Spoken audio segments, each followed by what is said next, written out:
Online classes offer flexibility and convenience, but for one Kennesaw State graduate, they brought unexpected consequences. Consumer investigator Liza Lucas explains how exam software flagged the student for cheating, even though she insists she did nothing wrong, and the role the university plays in the final outcome. Forget packed lecture halls and paper tests. When Cassidy Genera needed an extra course for physician's assistant school, she turned online. I honestly was super confident because I've taken a lot of courses with the exact same information. The summa cum laude graduate enrolled in an online summer class at her alma mater, thinking it'd be no big deal, until... So you got accused Yes. of cheating? Yes, I did. And I have to ask, did you cheat or try to cheat? No, I did not. My actual webcam on my computer is broken, so I have an attachable one, and so it sits a little bit higher than the regular camera would, and so they accused me of looking down and to the left or to the right during the exam. Cassidy shared the videos and notifications where she was flagged, but this story isn't about whether she did or didn't cheat. Instead, it's about how schools use third-party proctoring tools to protect academic integrity. Cassidy's class used Respondus Lockdown Browser and Monitor, which records students as they test and flags suspicious behavior. Her instructions warn students to keep their eyes on the screen, but Cassidy insists she was doing nothing wrong. Who's to say that just because I am stressed looking around my screen that I'm looking at something that I'm not supposed to? 11Alive sent more than a dozen questions about the process to KSU. None were answered. We also reached out to 4 of the biggest public colleges in North Georgia to ask if they track cheating cases tied to the tool. None do.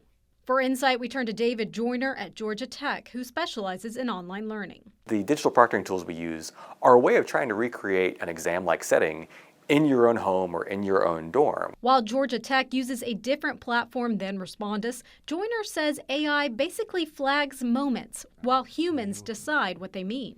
AI is used to make it easier for the person to review. So instead of watching the entire session, they're watching those few moments where it looks like something may have happened. But it's all still personally reviewed. He says some behavior can be a gray area, so it's on professors to be clear. Because the last thing we want for students is for them to be completely honest during an exam and then get flagged for something. Cassidy agrees the tools can deter cheating. The audio and the visuals and everything, it's all very super strict. I think it's a good thing in the end, as long as it's fair. But she claims her case wasn't. Now she'll only test in person. So that it's fair, and I get the grades that I worked for. Liza Lucas joins us now. Liza, this brings up really an important conversation that generations in the past haven't had to have. Exactly. I know you also talked with David Joyner at Georgia Tech, who has some advice for students. First, how did KSU respond to all of this? Yeah, we sent them a big bunch of questions because, as you know, this technology was new to me as well. So we had a lot of questions from the start about how it works. They did comply with our open records requests, but did not answer our questions about the technology and student processes when it comes to cheating or how appeals are handled. And again, we want to be crystal clear here. We were not planning to investigate whether Cassidy cheated. That is not our role. And student privacy laws, they really limit KSU from telling us anything about her case anyway. But we did want to look at the training and the technology use and due process for students. Again, those questions went unanswered. Respondus also had no official statement. We did learn from its website, though, that it offers training to faculty and it continues refining how behavior is flagged so that it can be hypersensitive in some situations, Cheryl, and then other situations, for instance, where maybe it's open book or you can use your calculator. The technology is also refined and professors can tweak it so it would flag less in that instance. So this is an evolving process. Yeah, I think some of it is for parents and students to know what's being flagged and how to make sure, once you know that, how you can make sure you're being very clear about it. So online testing's been around for a while, as we know, but it really became popular and necessary during the pandemic, right? So how do you see the technology continuing to evolve? Well, and that was something when I sat down with David Joyner, he gave some really interesting perspective on that, because for those of us like myself, we just did Blue Book testing back in the day. This all can seem really new, but in reality, schools have been using online proctoring in various forms for years. Now, initially, instructors, they still had to log on in real time and monitor students. Now, AI helps flag behaviors, but faculty still have to interpret what those behaviors mean. So if you're new to online testing, it may require a little extra awareness to avoid misinterpretation. Here's David Joyner again. We've spent our lives as students taking tests in person and taking quizzes in person. And there's so many things we've learned to do just subconsciously, like the idea of, when I'm working in a class and if I'm a student, it's natural to look around. But we've learned that when you're doing a test, you don't do that because the teacher's going to see, why is he or she looking around the room when they're focused on the test. So we've learned those kind of intuitively based on just doing this for a long time. The same kind of skills happen with online as well, but we don't have the experience with it. And so things that we might have otherwise learned are not okay to do during online assessments, we haven't learned yet. But I think getting into some kind of just routine habits of performative honesty that let you just, be very clear to say, it's obvious I'm not cheating because I'm not looking in one particular place. I've got my eyes closed. I'm leaning back. I'm relaxing and zoning out in a way that cannot be misinterpreted as misconduct. And I thought that was a really good point to make. And I don't know if all professors make those points or not, but he does so in his class. Again, Georgia Tech uses a different platform than KSU does. And he also acknowledges, students already have a lot to worry about, and we don't want testing anxiety to get even worse because they're worried about behaviors being misconstrued, but that's really good advice there. And he says there are ways to clearly demonstrate what is and isn't happening. Students can also even narrate problems as they occur. In one of the videos, Cassidy actually picks up her calculator and kind of shows it to the screen. So he emphasizes that as these tools expand, the hope is that they're also expanding access to education while keeping online degrees credible. Here he is again. The number one thing I hope students are aware of is that this is for them.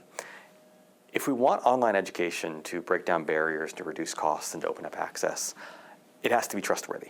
And so all of these things that we do, they are to guarantee to students that when you go to an employer, when you put this class on your resume, when you say, I got this degree, people trust it, and they know that that's a reputable kind of thing. Online education already can have a bit of a pejorative connotation just based on where it came from historically. And so I think we have to go the extra mile to reaffirm that this is a rigorous, reputable way of learning.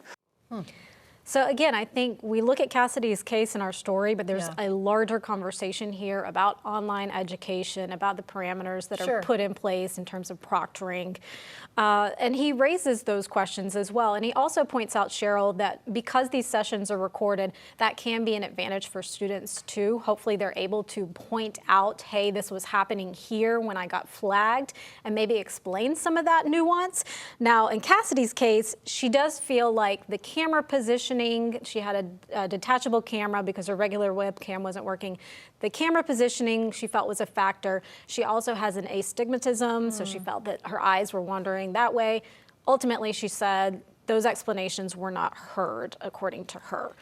It's challenging because it's not one size fits all in certain ways. No. I was just thinking about how self-aware you need to be to even know what your body is doing as you're thinking, where you're looking, when you're pausing. I think about myself at a laptop just for work. Right. And I think I would be surprised probably to watch myself on camera about maybe what mannerisms or what's happening as I'm considering things I'm working on. So it's such an interesting conversation. And digital learning's not going anywhere. We see the growth trajectory is going up, up, up. So these conversations are not only important now, but will continue to be. As you were really working on the story, did you get any sense of how often students through KSU are being accused of something that's not above board of cheating in some way? Well, we did reach out for some data, and I got kind of a monthly breakdown of how these cases are occurring. So we do have a little bit of perspective, particularly in light of July when all of this unfolded. Cassidy's class was taken over this summer, and we can point to this. We know in July, 251 academic integrity cases were reported involving 310 students. The data shows the cases resulted in 283 Code of Academic Integrity integrity violations.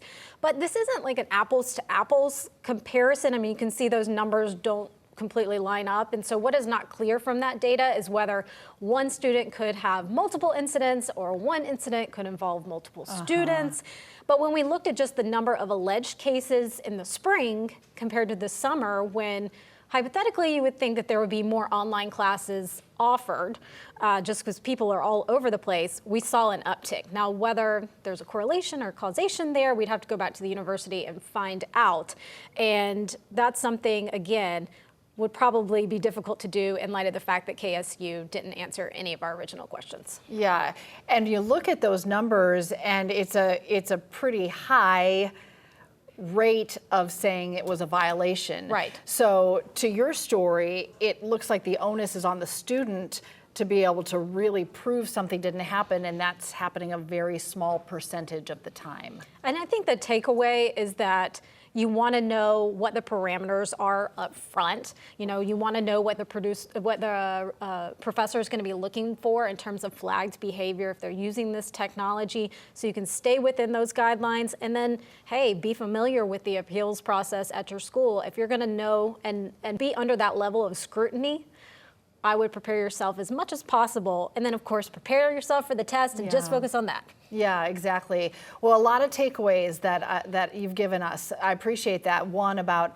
that I'm going to communicate with my teenage learners as they're doing things online more and more, about ways to make sure that you're not having a gray area that will be looked into. That's really helpful information. And then knowing the process after. It is a really interesting and important conversation. And an ongoing one. See it's going both to sides continue of it. evolving. No doubt about it. Liza, Exactly. thanks so much. If you have a tip you'd like Liza and our 11Alive News investigators to look into, call us at 404-873-9111 or email us at investigates@11alive.com.